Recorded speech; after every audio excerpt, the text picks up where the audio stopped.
நீங்கள் சொல்கிறீங்களா இல்லை நானே சொல்லி நம்ம சேனலை இன்னும் சப்ஸ்கிரைப் பண்ணாமல் இருந்தீங்கன்னா சப்ஸ்கிரைப் பண்ணிடுங்க. வணக்கம் நண்பர்களே, நம்ம இன்றைக்கி இந்த வீடியோவில் ஆடு வளர்ப்பை பற்றி தான் பார்க்க போகிறோம். இந்த வீடியோ ஸ்கிப் பண்ணாமல் பாருங்கள், அப்போ தான் நம்ம சொல்லக்கூடிய தகவல்கள் உங்களுக்கு முழுமையாக சென்றடையும். ஆடுகளை எப்படி தேர்வு பண்ணுறதுன்னு பார்த்தீங்கன்னா, முதல்ல நீங்கள் குட்டிகளாக வாங்கிட்டு வந்து இளம் குட்டிகளாக வாங்கிட்டு வந்து நீங்கள் பெருசு பண்ணி விற்றுடலாம். ஆடு வந்து பார்த்தீங்கன்னா மார்க்கெட்டிங்க்கு உங்களுக்கு பிரச்சனையே இருக்காது.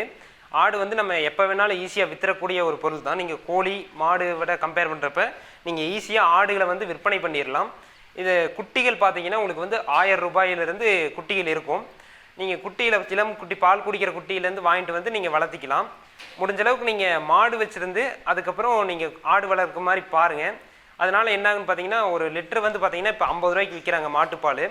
அது நம்ம 2 மாதம் கீழே அதுவே பார்த்தீங்கன்னா உங்களுக்கு 3000 ரூபாய் ஆகும்.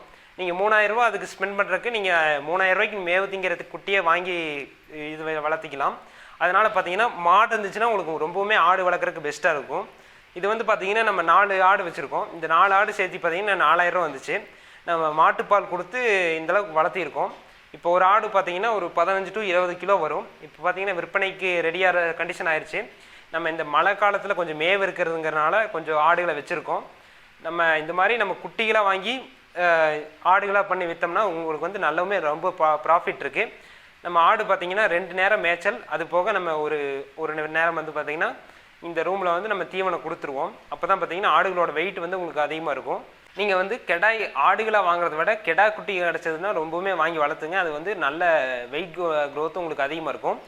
அது அப்புறம் பார்த்தீங்கன்னா இந்த கெடாயிலேயே கருப்பு கலர் இருக்கிறத பார்த்து வாங்குங்க. கருப்பு கலர் வந்து இன்னுமே நல்லா மார்க்கெட்டிங் இருக்கும். நீங்கள் வந்து ஈஸியாக விற்பனை பண்ணிடலாம். இந்த ஆட்டுக்கு தீவனம்னு பார்த்தீங்கன்னா நம்ம சவுண்டால் இந்த மாதிரி கொடுத்துருவோம். நம்ம இப்போ மழை இன்றைக்கி பேஞ்சிட்டு இருக்கிறதுனால இன்றைக்கி பட்டியிலேயே தான் அடைச்சி வச்சுருக்கோம். இல்லைன்னா இன்னத்துக்கு பார்த்தீங்கன்னா வெளியே மேய்ஞ்சிட்ருக்கோம். நம்ம மாடு இருக்கிறதுனால பிரச்சனை இல்லை, மாட்டு கூடயே மேய்ஞ்சிட்ருக்கோம். மாடு எப்போ வருதோ பார்த்தீங்கன்னா அந்த டைமுக்கு மாடுகளும் சேர்ந்து வந்துடும். அதனால் பார்த்தீங்கன்னா நமக்கு இதுக்கு மெயின்டெனன்ஸுங்கிறது பார்த்தீங்கன்னா சுத்தமாக ஒன்றுமே கிடையாது. நமக்கு எக்ஸ்ட்ரா நம்ம காட்டில் வளர்கிற தீவனத்தை இது அப்படியே உரமாக கன்வெர்ட் பண்ணி கொடுக்குதும். அது போக பார்த்தீங்கன்னா நம்ம இந்த ஆடு நமக்கு நல்ல காசு ஆகிக்கும். இது வந்து நீங்கள் 4000 ரூபா முதலீடு பண்ணி 30,000 to 40,000 ரூபா நல்ல வரைக்கும் நீங்கள் சம்பாதிக்கலாம். இந்த பேட்சில் வந்து 4 ஆடு இருக்குது. நம்ம பார்த்தீங்கன்னா குட்டிகளாக வாங்கி பெருசு பண்ணி விற்றுக்கிட்டு இருக்கோம். நம்ம நிறைய பேட்ச் இந்த மாதிரி எடுத்திருக்கோம். இப்போ பார்த்தீங்கன்னா நம்ம இருக்கிறது பூரா நாட்டு ஆடு, செங்கண்ணி இருக்குது. அப்புறம் பார்த்தீங்கன்னா மேக்ஸிமம் எல்லாம் நாட்டாடு தான் இருக்கும். ஏன்னு பார்த்தீங்கன்னா உங்களுக்கு வந்து மார்க்கெட்டிங் வந்து உங்களுக்கு ரொம்பவுமே ஈஸியாக இருக்கிறது வந்து நாட்டாடு. இப்போ சொன்னோம்னா கூட நாளைக்கே வந்து கூட நிறைய எடுத்துக்குவாங்க. அந்தளவுக்கு உங்களுக்கு வந்து நாட்டாடு வந்து நல்ல மார்க்கெட்டிங் இருக்குது. அதனால நிறைய பேர் கெடாய்களை விரும்புகிறாங்க. நீங்கள் அந்த மாதிரி ஆடு வளர்ப்பு பண்ணணும்னு நினச்சிங்கன்னா மேக்ஸிமம் கெடா குட்டிகளை வாங்கி பண்ணுங்கள். அந்த கெடாயிலையும் பார்த்தீங்கன்னா கருப்பு கலர் ஆடுகள், சேலம் கருப்பு அந்த மாதிரி சொல்லுவாங்க. அது வந்து பார்த்தீங்கன்னா கெடா வெட்டுக்கு அந்த மாதிரி வந்து நல்ல மார்க்கெட்டிங் நல்ல தேவை இருக்கிறனால நீங்கள் ஈஸியாக வந்து விற்றுடலாம். இப்போ நம்ம கிட்ட பார்த்தீங்கன்னா ஒரு கெடாயி 3 ஆடு இருக்குது. இது பார்த்தீங்கன்னா வாங்கி ஒரு 5-6 மாதம் இருக்கும். இது வந்து பார்த்தீங்கன்னா நம்ம பால் குடிக்கிற குட்டியில் வாங்கி மாட்டுப்பால் ஊற்றி நம்ம பெருசு பண்ணது. இப்போ பார்த்தீங்கன்னா நல்லா மேவு திங்கிற கண்டிஷனுக்கு மேலேயே வந்துருச்சு. இப்போ ஒரு ஆடு பார்த்தீங்கன்னா ஒரு 15 கிலோ to 20 கிலோ இருக்கும்.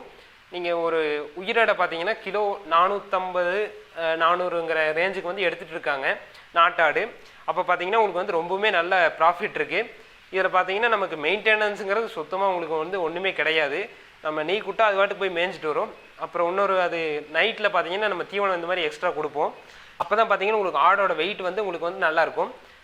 தீவனம் பார்த்தீங்கன்னா நீங்கள் சோளத்தட்டு அரைச்சி கொடுக்கலாம், பச்சை சோளம். இல்லைன்னா பார்த்தீங்கன்னா சவுண்டால் கொடுக்கலாம். இல்லைன்னா பார்த்தீங்கன்னா இந்த கோ5 கோ4 இந்த மாதிரி பார்த்தீங்கன்னா சாப் பண்ணி அந்த இலைகளை மட்டும் கொடுத்தீங்கன்னா சாப்பிட்ருவோம். இந்த தண்டுகளை பார்த்தீங்கன்னா கண்டிப்பாக வேஸ்ட் பண்ணும். நீங்கள் அந்த வேஸ்ட் பண்ணுறது பார்த்தீங்கன்னா மாட்டுகளுக்கு எடுத்து போட்டுடலாம். அப்புறம் பார்த்தீங்கன்னா நம்ம பின்னாடி இந்த வேலியில் இருக்கிற கொடியை வந்து சாப்பிட்ருக்குது. இந்த செட்டை பேட்சை விற்றுட்டு பார்த்தீங்கன்னா அதுலேருந்து வர ஒரு 4 குட்டி அந்த மாதிரி வாங்கி விட்டுருப்போம். இதே பார்த்தீங்கன்னா தான் ரெகுலராக வாங்கி விட்டுருக்கோம். இந்த 4 பேட்ச் ஒரே பேட்ச் இருக்கிறனால உங்களுக்கு வந்து மெயின்டெனன்ஸ் வந்து ரொம்பவுமே ஈஸியாக இருக்கும். எல்லாமே ஒரே மாதிரி இருக்கிறனால உங்களுக்கு வந்து பராமரிப்பு செலவு ரொம்பவுமே கம்மியாக இருக்கும். அதனால் பார்த்தீங்கன்னா உங்களுக்கு வந்து சண்டையும் கட்டிக்காது, உங்களுக்கு பிரச்சனை இருக்காது. அதனால் வாங்குறதுன்னு பார்த்தீங்கன்னா ஒரு 4 இது ஒரே பேட்சில் வாங்குங்க. நீங்கள் இப்போ தான் அந்த பண்ண தொடங்குறீங்கன்னா ஒரு 5 ஆடு வாங்கிட்டு அதுக்கு மேலே ஒரு ட்ரையல் பார்த்துட்டு நீங்கள் அதுக்கு மேலே ஆடுகளை வந்து உற்பத்தி பண்ணிக்கலாம். அப்போ தான் உங்களுக்கு வந்து அதில் அனுபவம் கிடைக்கும். எந்த தொழிலையும் பார்த்தீங்கன்னா இதில் ஒரு அனுபவம் இருந்துச்சுன்னா நம்ம எந்த லெவலுக்கு வேணாலும் பண்ணலாம். இப்போ பார்த்தீங்கன்னா நம்ம ஒரு 10க்கு 10 ரூமில் வச்சுருக்கோம். பார்த்தீங்கன்னா நம்மளது கொட்டில் முறையில் எதுவும் போடல. பார்த்தீங்கன்னா கீழே காரை தான் போட்டிருக்கோம். இதில் பார்த்தீங்கன்னா மெயின்டெனன்ஸ் கொஞ்சம் கஷ்டமாக தான் இருக்கும்.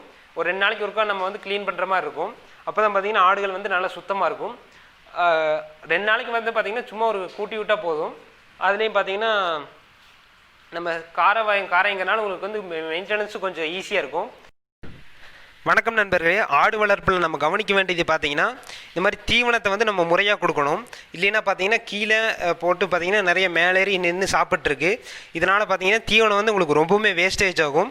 இந்த நம்ம வேஸ்டேஜ் ஆகிற தீவனத்தை அதுக்கு வந்து கரெக்டாக கொண்டு போனோம்னாலே ஒரு 90 to 95% அந்த நம்ம கொடுக்குற தீவனம் அது இன்டேக் பண்ணிருச்சுனாலே உங்களுக்கு வந்து ப்ராஃபிட் இருக்கும். இல்லைன்னா பார்த்தீங்கன்னா இந்த கீழே போட்டு நிறைய வேஸ்டேஜ் பண்ணிடும். அதனால தான் பார்த்தீங்கன்னா நம்ம கொட்டில் முறை அதில் பெஸ்ட்டாக இருக்கும். நீங்கள் கொட்டில் இல்லைன்னா பார்த்தீங்கன்னா கொட்டில் உங்களால் செய்ய முடியலனா நீங்கள் இந்த மாதிரி பெஸ்ட்டு இந்த மாதிரி பண்ணிக்கலாம். இதில் என்னென்னு பார்த்தீங்கன்னா நம்ம ஆடு தலைவிட்டு சாப்பிட்ருக்க மாதிரி பண்ணியிருக்கோம். கீழே இது பார்த்தீங்கன்னா சிம்பிளாக தான் பண்ணியிருக்கோம். எல்லாமே பார்த்தீங்கன்னா பட்ஜெட்டில் கம்மியாக தான் பண்ணியிருக்கோம். கீழே பார்த்தீங்கன்னா 2 செங்கல் வச்சுருக்கோம். மேலே பார்த்தீங்கன்னா இந்த பலகை. இங்கே தான் பார்த்தீங்கன்னா நம்ம ஆட்டுக்கு தீவனம் போட்டிருக்கோம். இது எல்லாமே பார்த்தீங்கன்னா மஞ்சள் சோளம். அந்த சைடு பார்த்தீங்கன்னா மக்காச்சோளம் கொஞ்சம் இருக்குது. எல்லாமே பார்த்தீங்கன்னா கம்ப்ளீட்டாக எடுத்தாச்சு. இன்னும் ஒரு டைமுக்கு தான் வரும்னு நினைக்கிறேன். பாருங்கள், இந்த நம்ம ரொம்ப அதிகமாக இல்லை போல் 4 ஆட்டுக்குங்கிறதுனால கொஞ்சம் கம்மியாக தான் போட்டிருக்கோம். இங்கே வந்து பார்த்திங்கன்னா சேஃப் கட்டுற மிஷின் இருக்குது. நம்ம பார்த்திங்கன்னா தட்டை வந்து வெட்டி தான் போடணும். இல்லைன்னா பார்த்திங்கன்னா ரொம்பவுமே வேஸ்டேஜ் பண்ணுது. அதனால் பார்த்திங்கன்னா நம்ம நல்லா பொடியாக வெட்டி போட்டுக்கிறோம். இதில் பார்த்திங்கன்னா மஞ்சச்சோளம் மக்காச்சோளம் ரெண்டுமே இருக்கும்.